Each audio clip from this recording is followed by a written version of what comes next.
What is up, boys and girls? We are back for the NBA DFS Slate Breakdown for Wednesday, January 29th. We have a 9-game slate on both sites. Both sites cut off the 2 late games, so we got 9 games to go over. Pretty interesting slate right now. We have some mega chalk, and we're going to be going over it all. Before we do, I'm your host, Tyler Wiemann, at FlatTyler83 on your DFS sites. And come join us at LineStar. $39.99 per month gets you access to all we do, all the props, all the DFS, and you get it at one low price. We also have the yearly option, which cuts it down to only $19.99 a month. You pay one lump sum of $239.99 and get it done. Right now is a great time to join the yearly because you'll get all of next year's NFL. You get all of MLB season coming up. You get the last half of NBA, which personally for me has always been my most profitable half. And why not join in now? Let's go. Let's dive in, see what we got here on this wonderful slate. FanDuel, 9 games, starting off at point guard. Highest owned, Ty Jerome, 35%. He's 4,700. The big news here is there's no Darius Garland and no Karis LeVert. The expectation right now is he ends up starting. The one thing I do have to say is that most likely situation, if he is starting, his usage isn't quite as high as what we're used to because Donovan Mitchell is going to be there in most of his minutes. So while we have, he's been like almost a 1.1 fantasy per minute player this season, maybe those minutes are more down, or that fantasy point per minute is a little closer to 1, but it's at a decent spot versus Miami, so I don't mind going there. I'm definitely going to eat some chalk. He is one of my highest owned players right now, and we have him at 35%. I would expect him to come more like 50-ish or maybe even higher. Next, we got Tyrese Maxey, 10.1K, 22% owned. Of the 2 chalky options, he's probably the one I'm jumping off a little bit. I don't mind some Maxey. He's been extremely good, just hitting 50s routinely. We know he can get 60s, but it is a tough matchup. Sacramento is 2nd overall versus point guard, and while there is no Embiid, no Paul George, Caleb Martin's questionable. He's going to play big-time minutes. I still don't totally trust going there, especially when everybody else does. I think there's plenty of other options on a 9-game slate. We got Kyrie Irving, 8,800, 21% owned, slightly less owned. We got a similar ceiling with him, and he's cheaper in a good spot versus the Pelicans, who are 29th overall versus the point guard. They're also good versus the shooting guard, so if he's starting either one of spots, it looks interesting. Regardless, he's going to have the ball in his hands a ton, and we know there's a solid ceiling. I'm interested going there, especially people are jumping off him a little bit after he was chalky and busted last game. Jordan Poole, 7,500, 20% owned versus Toronto. I think this game is one that I have a ton of interest in. It's a 230 total, 5.5 point spread, and Poole has a huge upside. He's in a decent spot. There's no Brogdon and no Alex Sarr, which bumps up his fantasy points per minute a little bit. I'm definitely going to have some Poole. Also going to have some McKee. Now, I'm going over way more chalky guys than normal because I'm eating a lot of chalk on this slate. There's not a ton that I don't like, but there are plenty of pivots that I also like. But McKee, another spot, he is 15% owned, so not that chalky, but he's going to start. There's going to be no LaMelo Ball. There's no Brandon Miller, obviously. No Mark Williams. And they're going against a Nets team that is also awful. So at least they should stay in this game. He's averaging 30 minutes a game when he's starting, 0.74 fantasy per minute as a starter. I am a little bit worried about where his price point is compared to what a ceiling is for him. Like a ceiling outcome's 35 and he's at 4,800. So it doesn't give us a lot of wiggle room there. So of all these, higher owned guys I have talked about, he's probably the one that I'm jumping off a little bit more than anybody else. Now, pivot wise, let's go to James Harden, 9,300. I'm a broken record with this. I've been on Harden all season long. And I figured I'd be getting off a little bit more with Kawhi Leonard back, but Kawhi Leonard has not been fully himself yet. He's just over a 1 fantasy per minute guy so far this season, and we're used to him being like a mid 1.2 guy. So with that, I'm fine going to Harden. And if I look at the numbers with Leonard on, Harden's rates for fantasy point per minute actually go up a little bit, likely just because Leonard has taken some attention. One thing that I did find very interesting was, and you know what? I'll get to this when we get to Kawhi Leonard in a little bit. Josh Giddey, 7,500, 33.36 point projection, 1% owned. I think he's a nice little pivot spot here. There's going to be no Zach LaVine. Without LaVine, Giddey's going to have the ball in his hand more and have to do more. Have to score more, have to pass more, have to rebound more. LaVine is just such a high usage spot. Scoring is going to have to come from somewhere.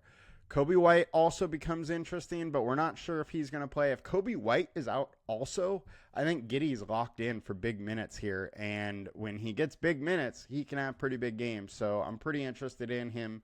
Obviously, the worry is that he's against the Celtics, and, it's really hard to get much going against the Celtics, especially when you're 14-point underdogs. But if they can stay in the game, it becomes interesting. I just realized I did it a little backwards than normal. All right, so Draftkings, point guard, Ty Jerome, Jordan Poole, Scotty Barnes. Talked about the first two. I'm interested in Scotty Barnes in the spot versus Washington. There's always big time upside, consistently right around 50, and at 9,300, that is intriguing for sure. It's, Tyrese Maxey is 9,800, so 500 more, and they both have been right around the same area over this last week, but Barnes has a little bit better of a matchup. Donovan Mitchell, 8,400. That is a bit cheap for a guy with his upside and no Darius Garland, so I don't mind having some Mitchell there. Now, on to shooting guard on DraftKings. We got Nick Smith, 34% owned, 4,300. There's no LaMelo, no Brandon Miller. It's him and McKeekett going to run the ball a ton. 4,300 is a little bit cheap for a guy that, in my mind, is probably going to have to do some heavy lifting and get the ball in the bucket a little bit. I just don't see the Hornets really staying in this game without him doing that. Miles Bridges cannot do it all. And it's a decent spot for Nick Smith at 4,300. I'm definitely getting some. Don't love this chalky aspect of it just because as a starter, he's only been 0.72 fantasy per minute. But with no LaMelo Ball, it opens it up a lot. He is a 0.9 fantasy per minute guy without LaMelo Ball on the court. So I think there is upside there. Kyrie, we talked about. Bilal Coulibaly, 5,800, 21% owned. Like I said, I like this game. I don't mind going there. It's a very plus matchup. According to our team defense tool, he went for 39 in 29 minutes last game, 38 versus the Lakers. He has a ceiling. We've seen him get to the 40s, 50s, and at 5,800 with that kind of ceiling. And in a spot where the most likely outcome is he's getting at least low 30s, I'm in. Now pivot time. I guess we got no pivots. He was a pivot and he's not even that low owned. 4,100. I am a little interested in Keyshawn George here. My issue is that as a starter, he's at 0.52 fantasy points per minute over his last 5 starts, which, takes you back to November. So he really has not been very good as a starter lately. So I am a little apprehensive with going too hard on him, but if he just goes to his like 0.72-ish, 0.75 normal self as a starter in a good spot, he becomes pretty interesting. And I don't think that's that far-fetched there. So don't mind some of him. Getting over to shooting guard, we got Kelly Oubre, 6,100, 24% owned. Definitely like me some Oubre in this spot versus the Kings.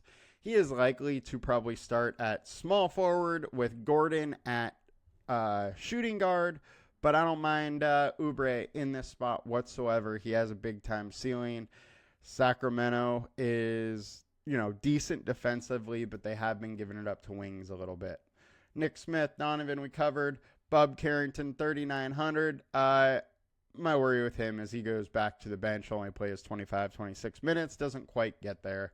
And small forward on FanDuel, we got Miles Bridges, 28% owned. Bridges obviously in a great spot. With everybody out, he has a huge ceiling. Usage is through the roof. He's, at almost 38 fantasy points per game over the last 20. 1.17 fantasy points per minute, and then gets a bump up because there's no Mark Williams, no LaMelo Ball, no Brandon Miller. He pretty much becomes this offense. I think you can lock him in for over 1.2 fantasy points per minute in a good matchup. So give me some Bridges. 28% owned is fine. I don't mind eating that chalk a little bit. Kyle Kuzma, 6,300.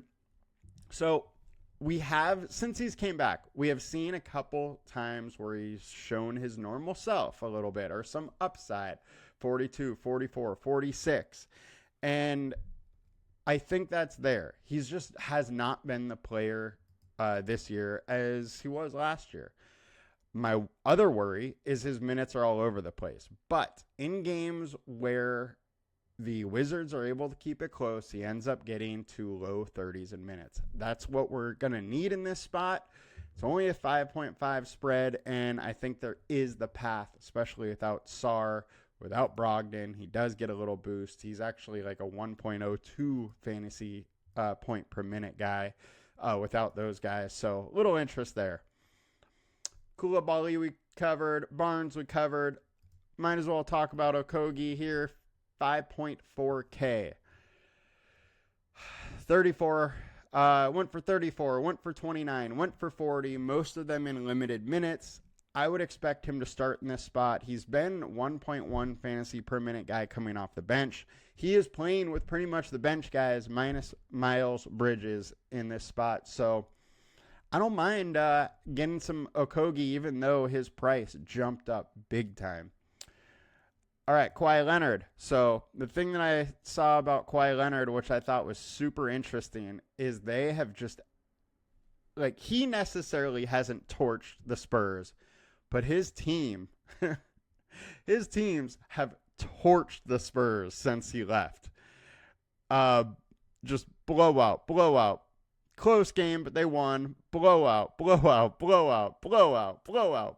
He is routinely just blowing out the Spurs ever since he left. I don't know what it is exactly. Maybe he still isn't too excited about the Spurs as a whole, but I got to say that he at least gets his team fired up a little bit to play this team. I am a little interested in him. He's 6,400. He played 28 minutes last game. They said his minute increase went up on Monday. I would expect that is still there. And if it is, I do see some upside with him in this spot versus Spurs team that does let some forwards go off a little bit. So interested in Leonard. I do have to point out, though, that, he just hasn't been himself yet. 1.04 fantasy points per minute this season, where, he normally is like 1.25, 1.27, something like that. So he's definitely has not been himself, but I'm sure he's going to start being himself very soon. And I don't mind taking a chance and be there a little earlier than later. RJ Barrett, 8,100 versus the Wizards. He scores more in away games. He's averaging 21.4 real points on away games versus 21 or something road games. So absolutely interested in RJ Barrett. He's going to be asked to do a little bit more. And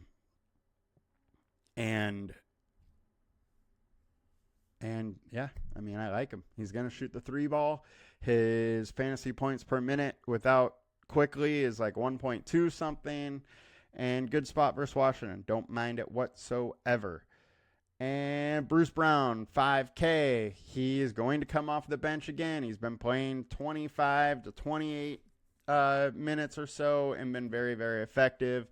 We know, I'm sure that there is going to be at least one Toronto Raptor in the starting lineup tonight, or in the optimal lineup tonight. I would be shocked if there wasn't one. And so I've been talking about a lot of Toronto's guys, and I think you got to have a Toronto guy in this lineup, in this spot versus on this slate, in this spot versus the Wizards. I like Bruce Brown. Getting over to small forward on DK, Okogie, George, Nick Smith, we covered them, and power forward, Miles Bridges, Kuzma, Barnes, Leonard, RJ Barrett. We talked about all of them. PJ Washington, 7,200. Prices crept up again. There's still no Luka. It's at the Pelicans, high-scoring game, close game. There's only a 1-point spread here. The thing that I found interesting, in close games, he's playing 36, 40 minutes a game. So if this game is able to stay close, you could get him with extended minutes. And when we've seen that, there is some big-time upside. We've seen 51, 59, slew of 40s. Now, there is definitely a low of like low or mid 30s that he could hit, which wouldn't help you in a GPP. But with that ceiling and a little lower ownership, I'm very interested in PJ. Evan Mobley, 8D100. I think Mobley's going way under the radar right now.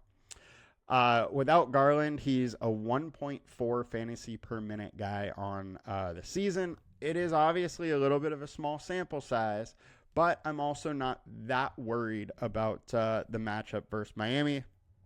I think there's some big-time ceiling here at 8,100 for a guy that gets a big boost up without one of their key guys. So definitely interested in Mobley there. And Kristaps Porzingis, 7,400, 1.2 fantasy points per minute so far in the season. It's versus the Bulls. The only thing here, and I like several of the Celtics. They're all close to being used a lot by me, but none of them are fully there. I kind of think this is the situation where we're going to need a Chicago player or two to keep Chicago in the game to allow the Celtics to go off. So it's kind of a spot where if I'm playing Celtics, I kind of want a bull in there. Because if it's a blowout, most likely there's not one guy that does enough in 3 quarters to get it done. So that's my only thing with Porzingis, but I am interested. His rate versus his salary is definitely worthy of consideration. Power forward on DK, Kogi, George, Bridges, Tatum, 9,600. Very interesting to me. I just got to bring it back to, I need somebody on the Bulls to probably keep it up there to really want to get that. And on to center, FanDuel. Diabetes, 41% or 4,100, 28% owned. Now, I got to say that I do not expect him to be the highest owned guy. He's not going to end up starting. They're going to announce Taj Gibson is starting, but he's probably going to play 28, 29 minutes, something like that. And he's a very good rebounder. Can, definitely get there and pay off that 4,100 salary. But I do expect his ownership, once, they announce that he's not the starter, to fall down a little bit. And I would expect them going to Jonas Valanciunas, who's obviously one of the best, plays on the slate. Him and Ty Jerome are probably the two highest owned plays on this slate. The only reason that Joe Val isn't going to be super high owned is because you can only play him at center, and on FanDuel there's only one center spot. But in his starts, 25 minutes a game, 1.4 fantasy points per minute, and 35.05 fantasy points per game in his starts. He's routinely got there when he has started. Now, doesn't start a ton, and I bet he plays only 24 to 26-ish minutes, something like that, unless he's just absolutely cooking. Then we can get up to that 32 and have a huge, huge ceiling. But most likely outcome, 24 to 26 minutes. You're getting 30, 35 fantasy points. The projection of 33.35 is probably right on the money for this spot. It's a good spot versus Raptors. I'm fine going there. If he gets too chalky, I'm not totally sure what I'm going to do because I do think it's decent chalk. We do have a little bit of minutes risk, though, and that's where we'll leave it there. Bam Adebayo, 7,900, a little interesting. Evan Mobley we covered. Porzingis we covered. And on to DraftKings center spot. Diabiti, 3,700 is too cheap. 54 for Joe Val is great. I think Podol, 6,600 is super interesting. The other thing about this one, it's not very often that two centers going at each other both really crush. If Podol is able to have the extra over, I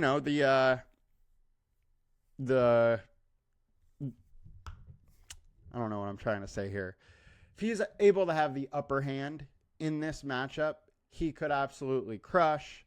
And Wizards have just been giving up points to, centers all season long. So it's not that far-fetched to say, hey, let's just pivot to Podol at way lower ownership and he crushes Joval.